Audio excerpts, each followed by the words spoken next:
Naman, yan yung maso natin. Yan yung grind natin. Yan ang ating original na napakatagal na, may 30 years na yun. Makita natin original. Manila pa yan. Yung kutsara, walang gumay stainless yan. Pinabas ko, tapos stainless din to. Stainless din pinawilding ko. Yan. Kulang din ang gumawa nito. Okay, diba? Yan naman, pukpukan natin. Ito naman, yung itak. Yan. Paingan lang yan. Kasi yung itak, hindi magandang ano lang siya. Magagandahin natin yung itak. Saka susubuhan natin. Maya-maya. Pupukpukin natin yan. Itak. Ito na.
Sinalawin natin. Babagahin ulit. Yan, lalagyan natin electric fan. Punta dyan sa kalan yan. Para yung uling, para yung baga. Napakalakas. Yan, under electric fan natin. Babagahin natin sariling ikat. Tayo lang gumagawa niyan. Pag wala nang subot, saka hindi maganda pagkagawa, magaling pa. Wala yung nagawa niyan. Makapal masyado, paninipisin natin ng konti. Lalagyan lang natin ng uling yan. Yan.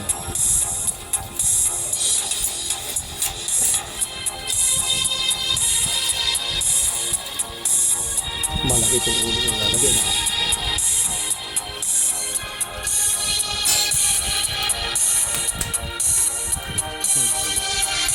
Pupukin ang ulang ng kahoy.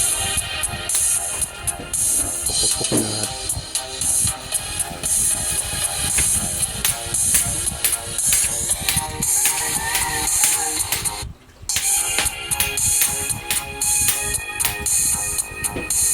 Subuhan na natin yan.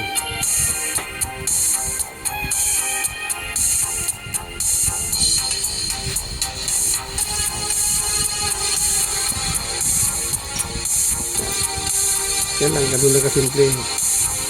Pag ako yung itak ko, re-repair ko yan. Hindi na ako nagpupunta sa mga panday ng itak ko. Panday ng video. Wala lang yung magawa. Pero mas marunong sila kaysa akin. Kaya lang ito, natatambahan ko. Minsan magandang pagkasubok. Ay matagal gamitin. Hindi natutupi ang talim. Talagang magandang subo niya. Kaya hindi naman ako kagalingan pero marunong. Kaya alam lang, kaya yung ginagawa ko, pag ako nagsubo, talagang pantay ang niyan. Pabaga pa natin ito yung ikat. Kuha na tayong tubig para dito natin sa bandang ito susubuhan. Sa bandang yan, kasi ito lang ang kalan. Pagbaga na yan, dyan natin susubuan yan. Lagyan na natin ang tubig. Kung tayo magsusubo, yan yung itat. Malapit lang. Pag napantay na yung bulan yan, pag pantay na, hindi pa pantay yung pula, kami. Yan natin. Kaya kailangan doon sa ano, yan. Susubo na po tayo. Ayan po yung itat. Tingnan natin ha. Kaya ganyan, diyan ko linagyan para ano. Yan. Ayan, susubo lang. Yan, pumuti ng gusto. Matindi ang subo niyan. Ayan, pumuputi ng gusto. Pero, babalik-balik mo lang para yan, puting-puti. Siya, nag-green.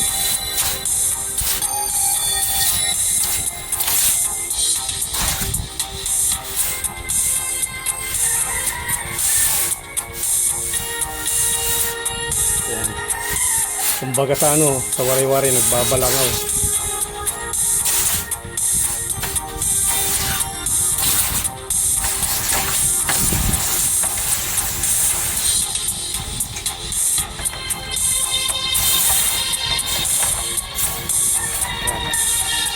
Tingnan natin ha.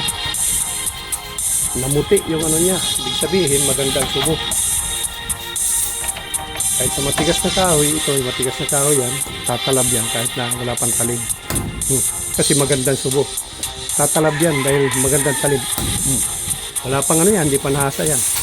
Hindi matutupi. Ayan, kasi magandang subo. Yun lang po. Si Top Summer TV, yan po ang gumawa mismo niyan. Ayan o, Top Summer TV. Dahil magandang pagkakasubo, ayan o. Namumuti siya saka kumbaga sa ano sa tawag waray nagbabalangaw. Kaya tingnan mo ha, itataga natin sa pusting matigas. Ito tanda pa sa aking kahin ito dahil sudyang yan, dahil pa sa tulayan ng nagbak.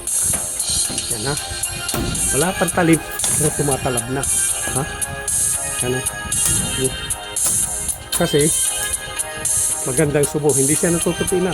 Maganda na, magagamit na ito rito ng mga kahit sino na pupunta sa bahay. Ito ang gamit ito, biyak na nyug, putol ng kahoy na pampusting, ayan pong gamit yan.